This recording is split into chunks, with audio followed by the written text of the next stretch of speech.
Hello friends, good morning, नमस्कार। मैं नील Ketu Kumar ideal classes में आप सभी का स्वागत करता हूं। आज हम लोग भारतीय इतिहास के जानकारी के मुख्य स्रोत के बारे में जानेंगे कि भारतीय इतिहास को हम लोग कैसे जानते हैं। तो हम लोग चर्चा करते हैं कि भारतीय इतिहास को जानने के लिए कौन कौन से माध्यम हैं। भारतीय इतिहास के जानकारी के मुख्य 3 स्रोत हैं। पहला स्रोत पुरातात्विक स्रोत है। पुरातत्व का मतलब होता है वैसे साक्ष्य जो उत्खनन या खुदाई से प्राप्त किया गया हो। वैसे साक्ष्य को हम पुरातात्विक साक्ष्य कहते हैं। तो पुरातात्विक साक्ष्य के अंतर्गत वैसे साक्ष्य आते हैं जो हमें उत्खनन से प्राप्त हुआ हो, जैसे सिक्का,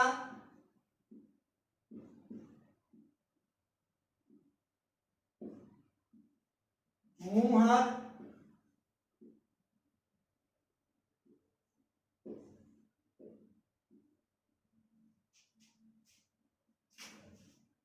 मूर्तियां,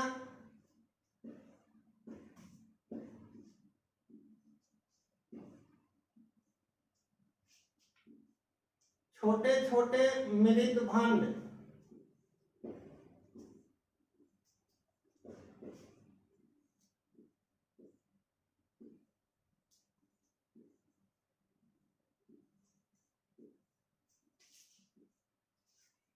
ये सब साक्ष्य उत्खनन से प्राप्त हुए हैं। इस साक्ष्य के द्वारा भी हमें भारतीय इतिहास को जानने का अवसर प्रदान होता है। सिक्का, यह सिक्के हर युग में हर समय में अलग अलग तरीकों का बनाया गया। सबसे प्राचीन काल में शतमान या आहत सिक्के हुआ करते थे जो ठप्पा मारकर बनाए जाते थे। वैसे ही कुछ सिक्के मिले हैं, जैसे समुद्रगुप्त एक सिक्के पर बीना बजाते हुए दिखाए गए हैं। इससे हमें पता चलता है कि उस समय भी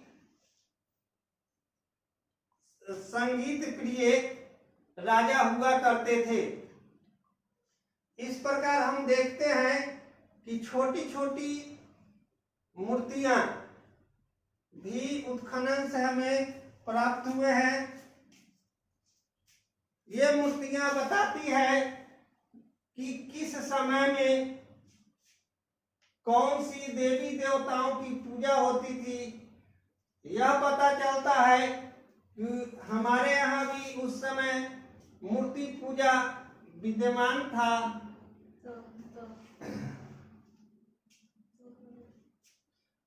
और अन्य जानकारियां भी हमें मिलती है।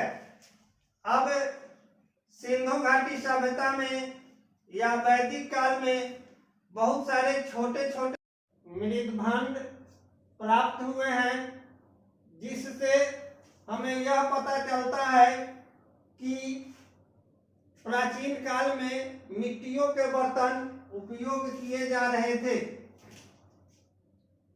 अब हम लोग चर्चा करते हैं कि पुरातत्व के पिता कनिंघम महोदय को माना गया है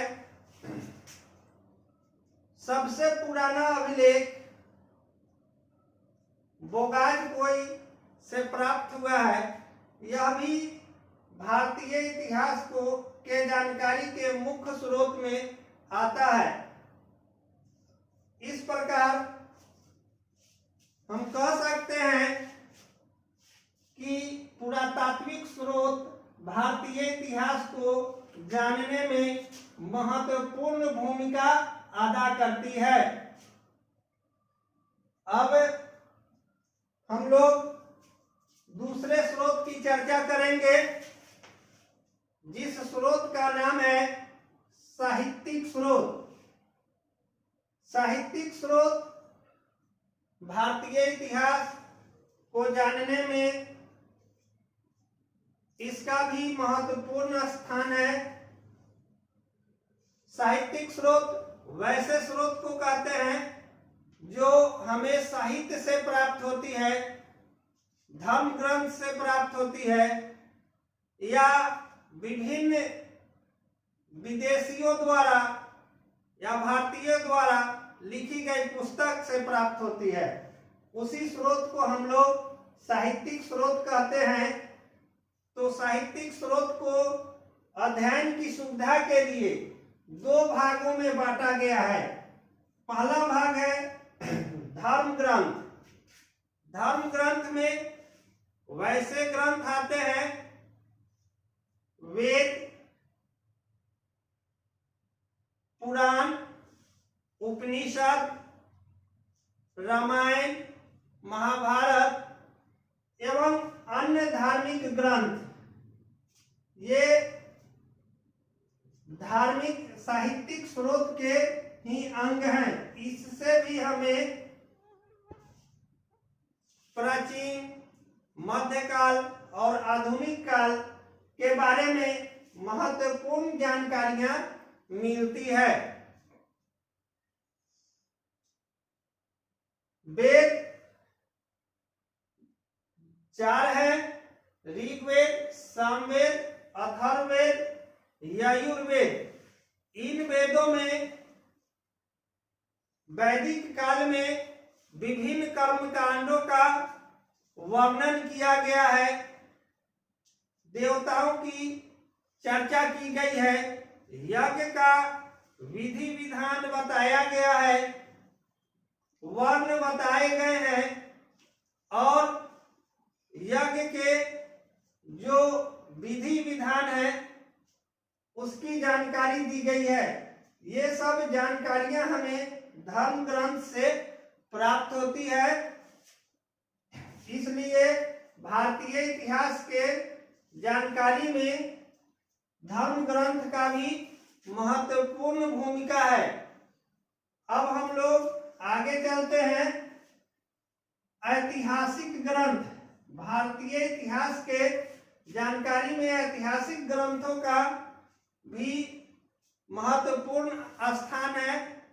ऐतिहासिक ग्रंथ वैसे ग्रंथ जो काफी प्राचीन है या विदेशियों द्वारा लिखी गई है। तो इसी क्रम में हम देखते हैं कि भारत की सबसे प्राचीन ऐतिहासिक पुस्तक कलहन द्वारा रचित राजतरंगिणी है। राजतरंगिणी में कश्मीर के राजा अजय की चर्चा की गई है। कश्मीर के राजाओं की चर्चा की गई है। तो इसी क्रम में पाणिनि द्वारा लिखी गई पुस्तक अष्टाध्यायी जो व्याकरण की पुस्तक है,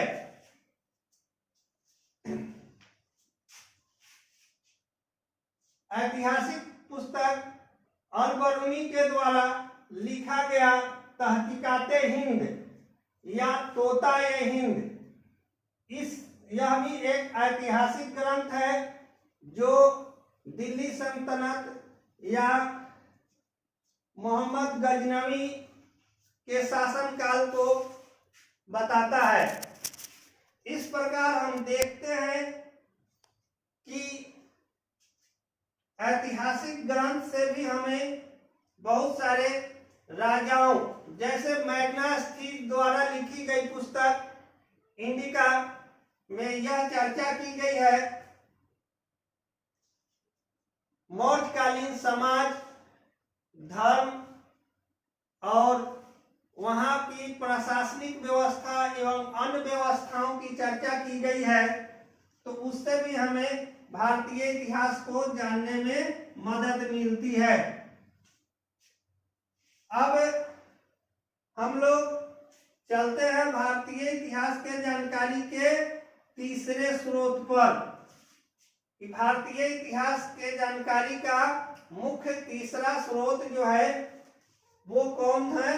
तो विदेशियों का भ्रमण या यात्रा वृत्तांत।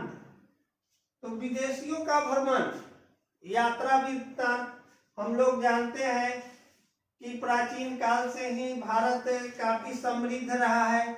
यहाँ विदेशियों का आगमन हमेशा हुआ है। तो इसी क्रम में यूनान के एक प्रसिद्ध यात्री जो सेलुकस निकेटर के राजदूत थे, मैग्ना स्थित, प्राचीन काल में जिस समय भारत में मौर्य वंश का शासन चल रहा था, चंद्रगुप्त मौर्य राजा थे, उस समय वो भ्रमण पर आए थे, यात्रा पर आए थे और उन्होंने उस समय मौर्य द्वारा की गई प्रशासनिक व्यवस्था, सामाजिक व्यवस्था, धार्मिक व्यवस्था एवं अन्य व्यवस्थाओं की क्रमिक अध्ययन बताया है। इससे हमें मौर्यकालीन इतिहास को जानने में मदद मिलती है। इसी तरह से गुप्त काल में चंद्रगुप्त द्वितीय के समय में चीनी यात्री फाहियान आए हैं, जिन्होंने गुप्तकालीन राजाओं की चर्चा और वहां की सामाजिक व्यवस्था, वहां का यातायात, वहां का धर्म और मध्य प्रदेश में जो प्रशासनिक व्यवस्था थी, इन सबों का चर्चा फाहियान ने किया है। इसी क्रम में एक तीसरे विदेशी इब्न बतूता मोहम्मद गजनी के साथ भारत दौरे पर आते हैं और उन्होंने अपने यात्रा वृत्तांत में मध्यकालीन भारतीय इतिहास की प्रशासनिक व्यवस्था एवं अन्य व्यवस्थाओं की चर्चा किया है। इस प्रकार हम लोग देखते हैं कि भारतीय इतिहास की जानकारी का मुख्य स्रोत, ये तीन मुख्य स्रोत है, जो पुरातात्विक साक्ष्य है, दूसरा है साहित्यिक स्रोत, और साहित्यिक स्रोत में एक में है धर्म ग्रंथ, दूसरा है ऐतिहासिक ग्रंथ और तीसरा है विदेशियों का यात्रा वृत्तांत। इस प्रकार हम देखते हैं कि प्राचीन काल, मध्यकालीन भारत और आधुनिक भारत, इन चाहे इतिहास कोई भी हो, लेकिन उसके जानकारी का मुख्य यही तीन माध्यम है। इसी माध्यम से हम अपने इतिहास को जानते हैं, समझते हैं और इससे विभिन्न प्रकार की सूचनाओं को हम लोग संग्रह करते हैं। तो इस प्रकार से आज का यह विषय इतना ही। अगले वीडियो में हम इसके आगे का वीडियो अपलोड करेंगे। आशा करते हैं कि भारतीय इतिहास की जानकारी के स्रोत आपको अच्छे लगे होंगे तो लाइक, शेयर और सब्सक्राइब निश्चित कीजिएगा। थैंक यू, धन्यवाद, शुभ रात्रि।